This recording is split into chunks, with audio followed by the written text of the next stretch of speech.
umesezophuma uIsrayeli iGibhite lahlupheka.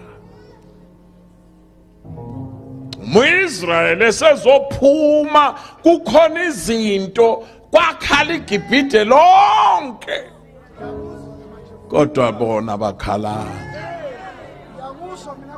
onke iJibhute lalila kodwa bakhe abakhala. Amagama abakhe baqonda ukuthi lezi zinhlupheko zisho uba sesiyahamba.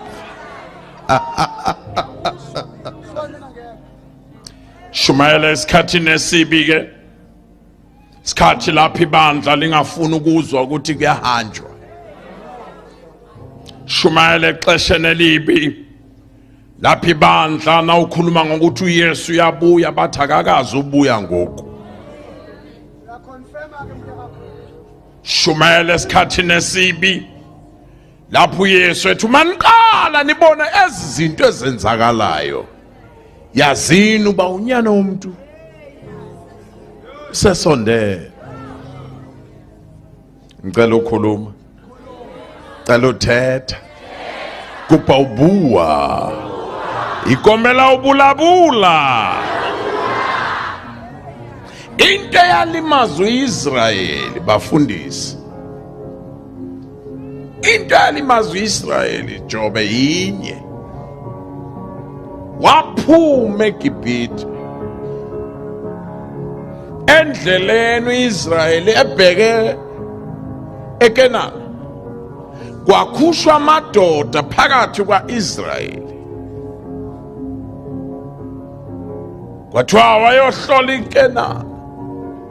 Alihlola abuya nezithelo zakhona igqama babuya nazo-ke wazidla. uIsrayeli wake wadla iqhama kodwa engakafiki ezweni leqhama.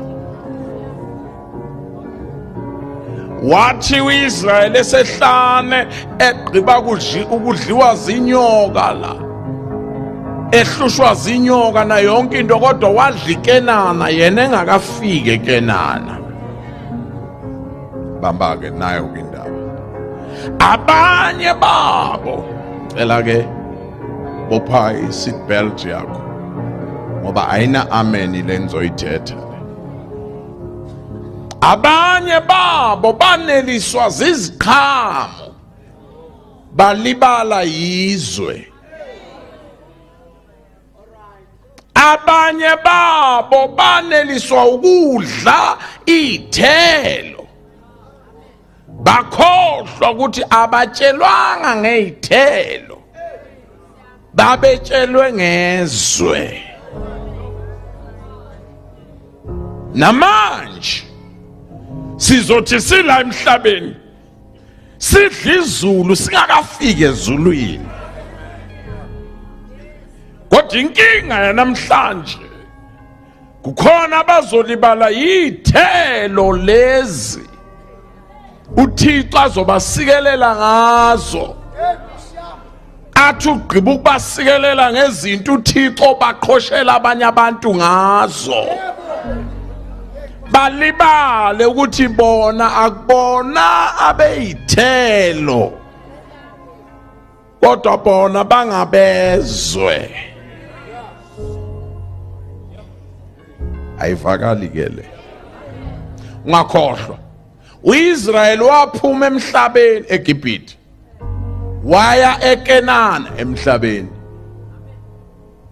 wayephuma emhlabeni eya emhlabeni. Thina siphuma emhlabeni ezweni kodwa ungakhohlwa asisesibo bezwe. Kukhona la siyakhona. Lena ke Jobe le ayilijabulisi ibandla nalamhla. Ngithi mina nothing wrong ngokuphumelela, nothing wrong ngezinto okufanele uThixo asikelele ngazo, kodwa ungalibali lezinto uze ulahlekelwe yizwe. Uyibhekise kimi ke le video ngoku ukuze nabayithengayo bayive kakuhle lento. uThixo uzokukhona abantu engizobakhulekela ngoku. uThixo uzokusikelela kodwa ngicela ungisize ungafeli ehlane. Sifuna manje the Joshua generation abazodla iqhamo baphinde badle nezwe.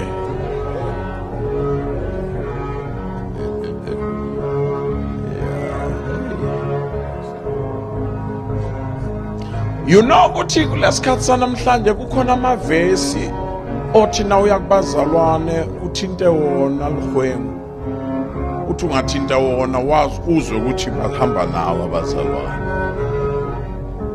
And kufanele wazi ukuthi as long usashumayela izinto ezifunwa ngabantu wenza lento uPaul athe ngezikhathi zokugcina abantu bazofuna abantu abashumayela izinto zabo njengokubatshwa kwendlebe zabo. Kuzohamba iqiniso usale ukucompromise.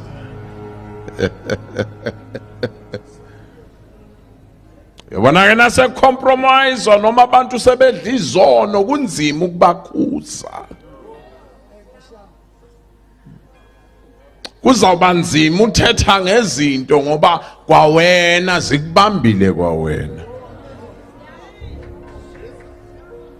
Now uThixo lento wayenza kahle kwincwadi yemfuduko anika bhoreki.